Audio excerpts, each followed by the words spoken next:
Hello everybody, back here again for our vlog a day, and today is Tuesday the 2nd, and today was a lovely, beautiful day to be alive. Got it this morning, fairly decent time frame, had a couple things get done. Wife had to go up to the DMV in South Daytona, all that good fun stuff that comes with that. So she wanted to get there like 7, I think, which wanted to be there. And so she had to leave here early. So I think she was there 6:30. I don't know where it was. She was getting up early, so she could make sure she got there and was first in line to hopefully get everything situated for work and all their vehicles. So she's got to go play with the DMV for company stuff, which is bad enough when it's your own stuff, but when it's somebody else, it makes it even worse. So, and then while she's doing this, she's not getting her actual work done. That's a ton of stuff to do anyway, so it kind of is what it is there. So, but I got up fairly early, got the dog out, got my dog out also, all the good fun stuff there. I just have one little dog left, the old dog named Hazel. She's like 12, she's a little blue tick mix, and sweetest little thing. She's so funny, but so timid, just a sweet little girl. So, but yeah, they got out, got them fed, got them all cared for, had another dog getting dropped off. Supposed to be here about 10, so I just kind of hang around in the morning, not really do anything too major. Watch a couple videos on how to adjust the boom on my new cat trike, which I needed to do today so I could take it for a ride. So went ahead and watched a couple of those, got it kind of figured out. I thought it was pretty self-explanatory, wasn't a lot to it, but also did a little bit of research trying to figure out how far out it should be from my height and leg and where to set it up. And it would definitely be easy if I had a second person there, because I have to keep getting on and off the bike to adjust it and whatnot. So, but I'll make it work and I'll make it happen. So, but had dogs getting dropped off like 10 a.m.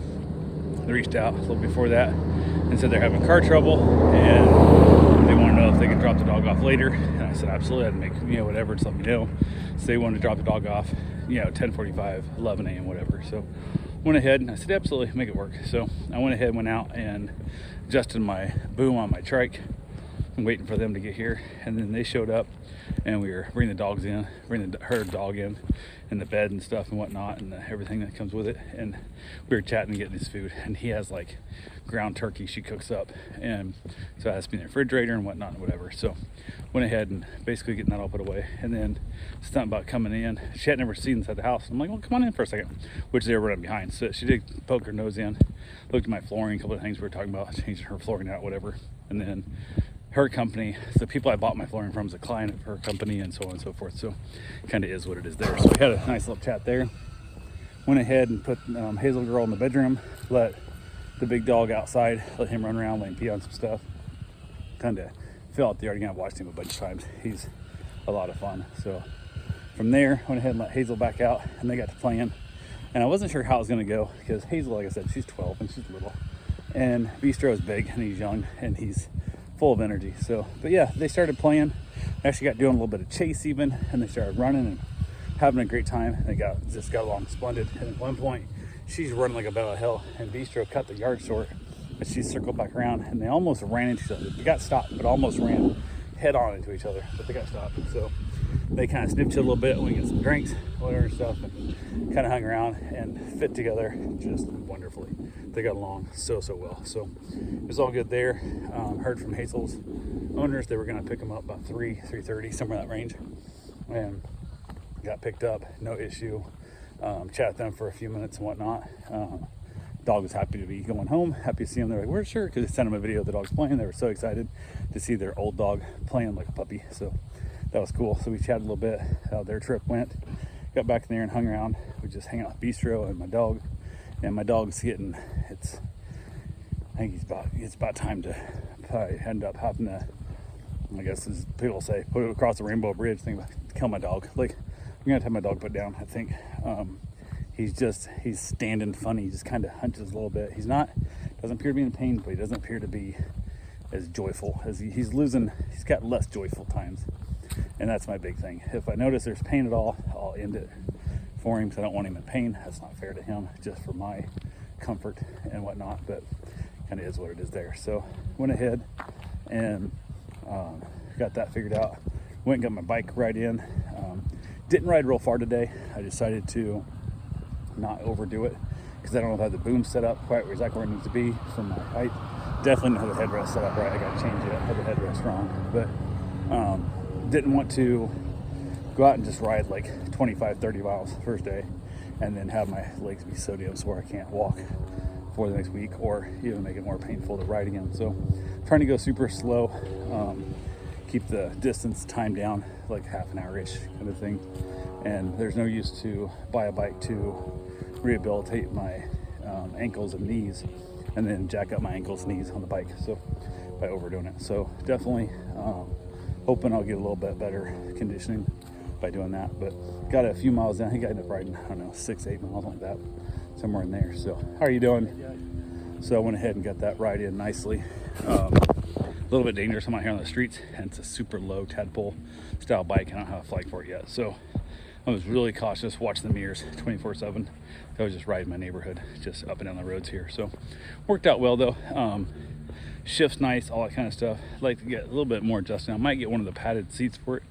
It's like a hammock style, which I don't mind, but my shoulders jam into the bar on the side. So I might see about trying to figure out a way to just even re-sling the seat over some padding on the bars, so my shoulder blades aren't jammed into the bars quite so bad when I'm pedaling, and then even my hips kind of hit the bottom bars. So might have to look into that and see if there's a better way of doing it. So, but hopefully I can get it all figured out, get it all comfortable, so I can start doing a little. I figure if every week I add a little bit of distance to it, just kind of work my way up until I can start getting some long rides in again. And then got done with it, put the bike away. Went ahead and got my run in, because I got to keep my run streak alive. I don't have to. I get to keep my run streak alive. So went and get my run in. I got done with my run.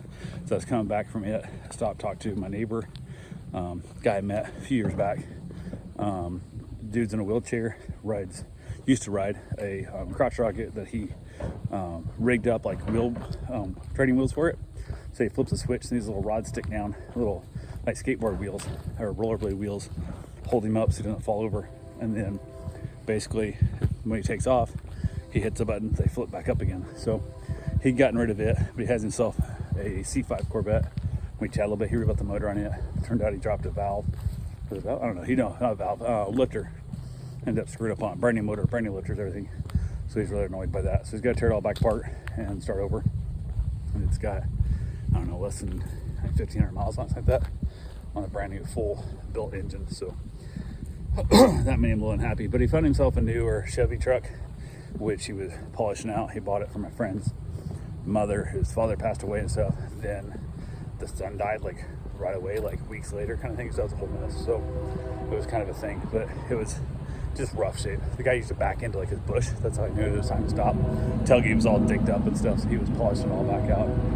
Just talking about the repairs he made on it, chatting a little bit and stuff. So got in there, headed back home, got myself cleaned up. Wife got home from work, and my mom was making barbecued pork chops, like a casserole dish in the oven. And then they were trying out the one thing I asked for Christmas. I told my wife, I said, I don't care if it's Christmas, I don't care if it's tomorrow, whatever, but I want it. This is a while back. I said, I want an air fryer, because everything I've researched online, air fryer is the best way to get tater tots. Really, really good tater tots without going full deep fat fryer. I'm not going like an actual deep fat fryer. And I don't know if it's our oven or if it's my mom. I don't know if she tries to make tater tots, they're either undercooked or burnt. Like, it's very seldom I get good tater tots. And it might just be they're making tater tots differently nowadays. I don't know, but they're not good. So I went ahead and I said I wanted an air fryer, which I got an air fryer for Christmas. So I was like, cool. So I got it all cleaned up. They did the whole burn off the first run, whatever, and put them in. I guess there's like a tater tot setting. I don't know. I didn't research, not my thing. So, and you waited for the thing. The pork chops are done, tater tots are done, and pop it open, and tater tots are burnt to shit. Like, they're not bad. My wife ate some. I couldn't eat. I put one in my mouth, and I could smell and taste that burnt taste. And holy crap, I can't do that, man. I don't know, there's something in me.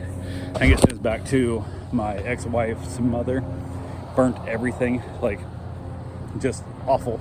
And then she grew up eating burnt food. So she was kind of like, oh, I like that flavor. Reminds me of my mom's cooking. I'm like, well, your mom cooked like shit. So I don't know if there's some trauma, because I didn't really like that woman, and she didn't really like me. So if that's why I hate the burnt stuff so much or what. But I spit the one out, and then as I ate some pork chops, and I had a little bit of peas. That was my full dinner. So we'll see how that goes down. Hopefully we can get the tater tots figured out. Like I said, I think they said there was like a tater tot setting. So they're gonna try and do a timer on it and see what happens there. So who the hell knows? I don't know. I was sad. Really sad. Because I was like, holy crap, I'm gonna get tater tots. It's gonna be awesome. It's gonna rock.